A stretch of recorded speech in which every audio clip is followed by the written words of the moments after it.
Ok, donc si vous avez bien suivi les deux précédentes vidéos, vous devriez avoir 5 pièces de à peu près 8 pouces et une pièce de 11 pouces. Je vous ai expliqué, peut-être ça a été mélangeant, je ne sais pas, mais on a deux types d'assemblage qu'on va faire. Il y a l'assemblage mi-bois. Donc, ça correspond à le mi-bois. C'est pas facile de couper exactement dans le milieu. Là, ça fait toutes sortes de textures étranges. Donc, c'est peut-être, on peut faire trois couches d'un côté ou deux couches de l'autre. Ceux qui vont emprunter du carton corrugué au cégep, il y en a du plus épais. Vous pourriez faire 2-2 avec 4 couches parce que le carton est plus épais. L'important, c'est d'avoir à peu près des bandes de 3/4 de pouce d'épaisseur. C'est ça qui est important. Donc là, ce que je vais faire, c'est que je vais coller. Donc, il y a un assemblage qui était fait en mi-bois, comme ça, avec deux petits côtés dégagés de moitié du bois, puis l'autre de l'autre. Donc, c'est important de, encore une fois, mettre un peu de pression. Moi, j'ai mon gros livre que je vais sortir tantôt. Je vais coller ça. L'autre joint qui était à faire, que peut-être qu'il y en a qui ont manqué un petit peu, mais c'est vraiment, puis j'espère qu'on le voit bien ici, des enfourchements.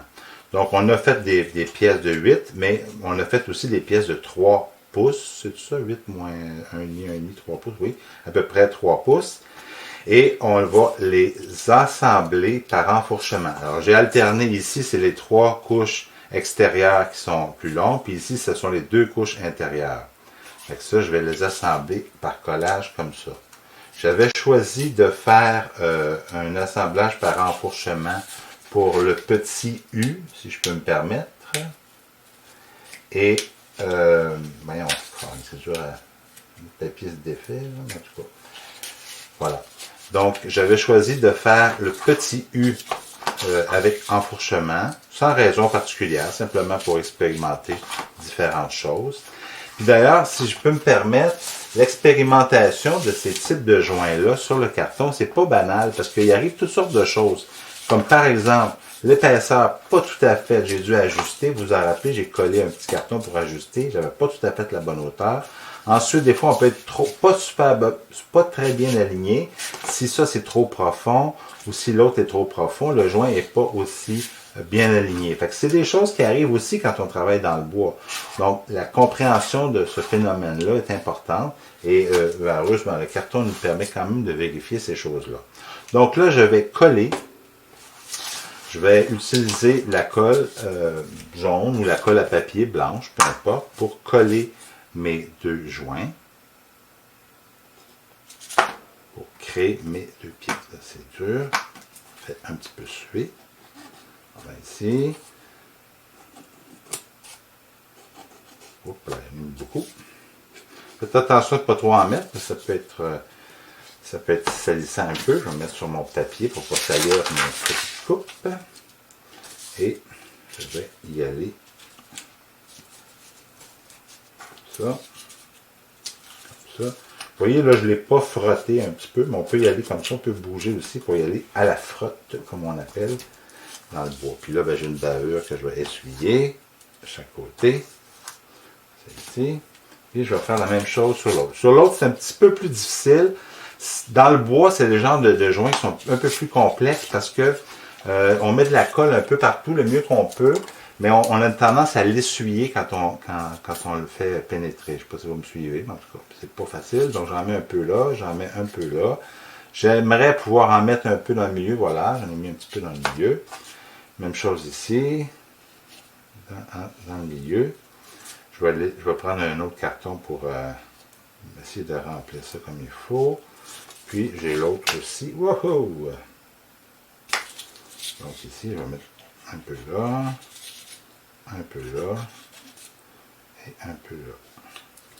Donc je peux essayer de prendre, j'ai gardé des petits trotteurs de carton pour essuyer un petit peu, pour pas que ça coule trop partout, comme je n'ai pas fait sur l'autre, puis dans le milieu aussi.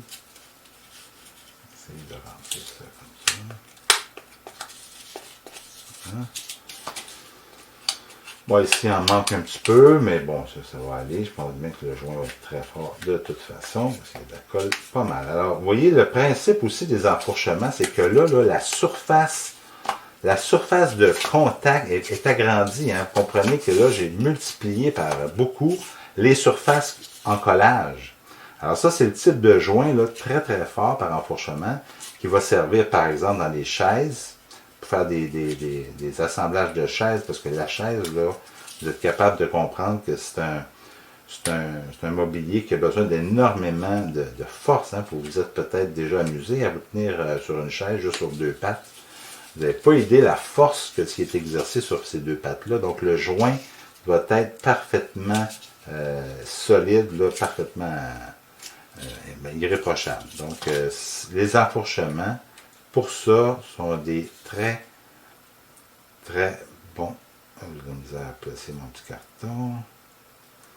C'est pas facile. OK, ouais, je vais le dérouler. Voilà, donc ça, ici, il dépasse un peu, fait que je vais le ramener, ça si vous allez comprendre, là, je vais le ramener pour qu'il soit vraiment bien aligné à l'extérieur. Même s'il en manque un peu à l'intérieur, c'est pas grave, même si c'est pas bien aligné. Puis je vous montrerai ça en classe. Il y en a qui l'ont vu en classe avec moi dans le cours de bois. Je le montrerai brièvement à l'autre groupe la semaine prochaine, qui viendra me voir jeudi prochain. Vous n'oubliez pas que lundi, vous n'avez pas de cours lundi, le 7 septembre, c'est la fête du travail, si je ne me trompe pas. Donc, il y a comme un congé là.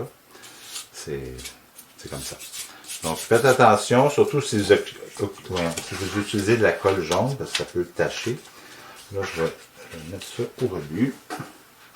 Je vais plier mon papier dans le centre. Sec, sec, sec. Et je vais placer mes deux pièces comme ça.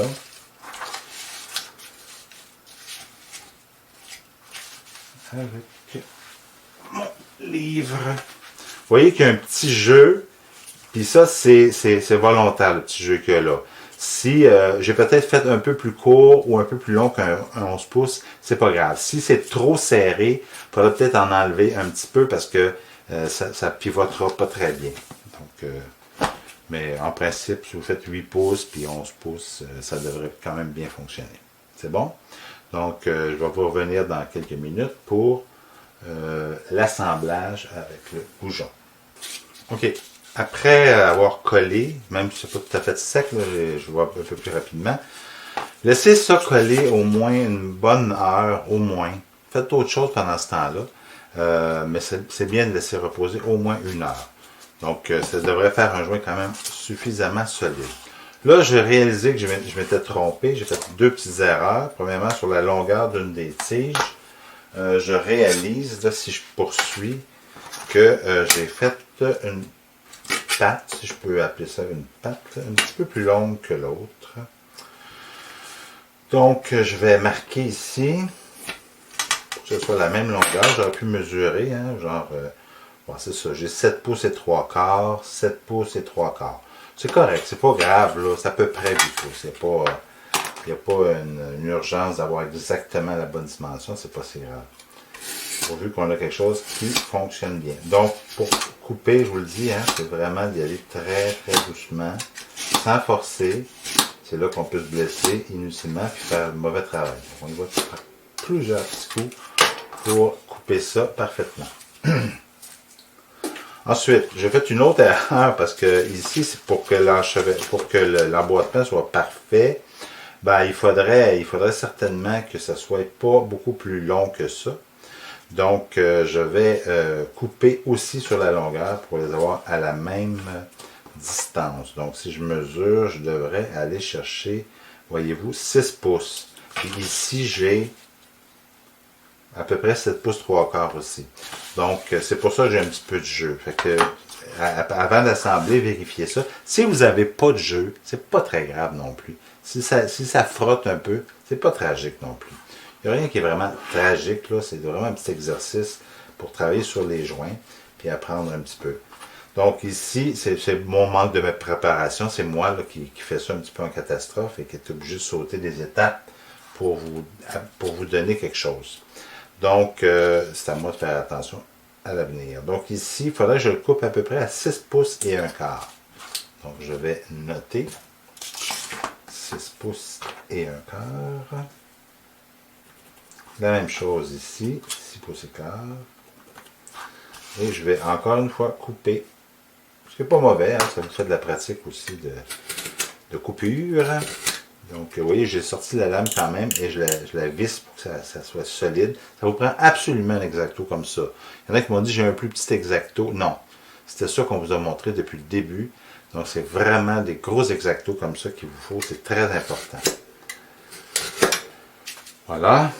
Donc là, j'ai quelque chose d'un petit peu plus, logique un petit peu. Donc, même, je vais peut-être en enlever encore un petit peu. Je suis un peu serré ou je vais le laisser dépasser un petit peu comme ça. On le voit peut-être ici. On voit que ça dépasse un petit peu là. Je vais l'ajuster un peu comme ça.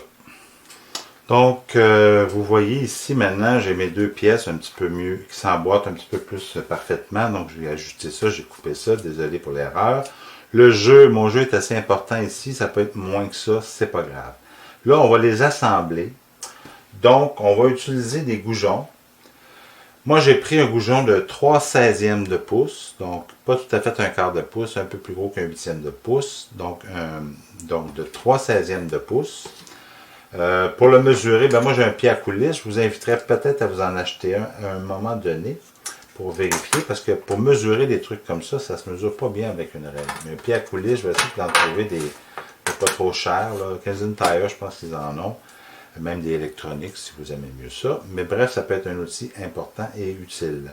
Ce qu'on va faire avec les goujons, c'est qu'on va assembler de chaque côté. On va faire entrer deux goujons qu'on va planter dans le carton. Ça tombe bien. Le carton corrugé, ça va bien pour ça. C'est facile de planter dans ça. Donc, ce que vous allez faire, ça s'achète en longueur, là, vraiment en très grande longueur. Mais on a juste besoin des petits bouts. Fait que je vais vous montrer ça. Je vais mettre ça ici pour pas cacher la vue. Puis là, je vais mesurer mon tapis de coupe. C'est assez précis. J'ai trois grands carrés, ce qui me donne à peu près 3 pouces. Donc, ce que je vais faire, c'est que je vais faire une petite incision en roulant comme ça, là. Avec mon X-Acto, comme ça, je peux le classer facilement. Les goujons, je ne sais pas si les techniciens, moi, j'en ai pas commandé par les techniciens. J'imagine que c'est quelque chose qu'on peut trouver avec un carré facilement. Sinon, peut-être qu'au cégep, les techniciens pourront vous en donner. Ça n'en prend pas beaucoup, ça en prend peut-être un pied.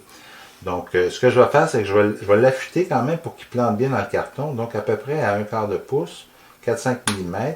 Je vais faire un petit peu de gossage à l'X-Acto pour me faire une petite pointe. Ça aussi, ça peut être intéressant. Petite dextérité manuelle ici, là. Pour faire une belle pointe. Pas besoin d'être super affûté quand même. On ne veut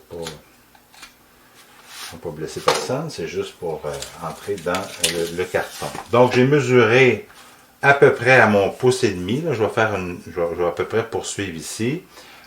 Donc, je vais planter ça à peu près là. Comme ça. Puis ensuite, je vais coller le plus possible la pièce comme ça. Puis je vais utiliser, si c'est forçant, là, pour pousser, vous pouvez utiliser la règle en métal de chaque côté. Là, puis vous poussez vous tenez ça avec votre main, puis vous poussez avec la règle en métal. Ça va bien s'enfoncer. Donc là, lui est enfoncé. Je vais mettre le jeu, je vais juste venir m'appuyer sur l'autre, puis je vais faire la même chose de l'autre côté. J'en avais préparé un, donc à peu près ici. Puis la même chose, je vais utiliser la règle pour pousser dessus. Puis là, je peux recentrer un petit peu ça. Et je vais avoir le début de mon support à livre qui va être un petit peu comme ça. Donc, il reste l'autre système à développer. On va probablement utiliser encore un goujon, puis un autre système que je vais vous expliquer dans une prochaine vidéo. Alors, ça termine, ça complète la première étape de ce projet-là, en tout cas pour cette semaine. Donc, essayez de faire ça dans les heures habituellement où vous êtes à l'atelier, mais que là, vous êtes chez vous, pour avancer ce projet-là. S'il y a des questions, vous pouvez m'écrire. Revisez les vidéos. Il y a eu peut-être des choses qui n'étaient pas claires. C'est pas facile de faire les vidéos non plus. Si j'oublie quelque chose, j'ai de la difficulté des fois à tout visualiser ça. Donc, bonne chance. Merci beaucoup. Et on se revoit dans une prochaine vidéo pour la suite de ce petit projet-là.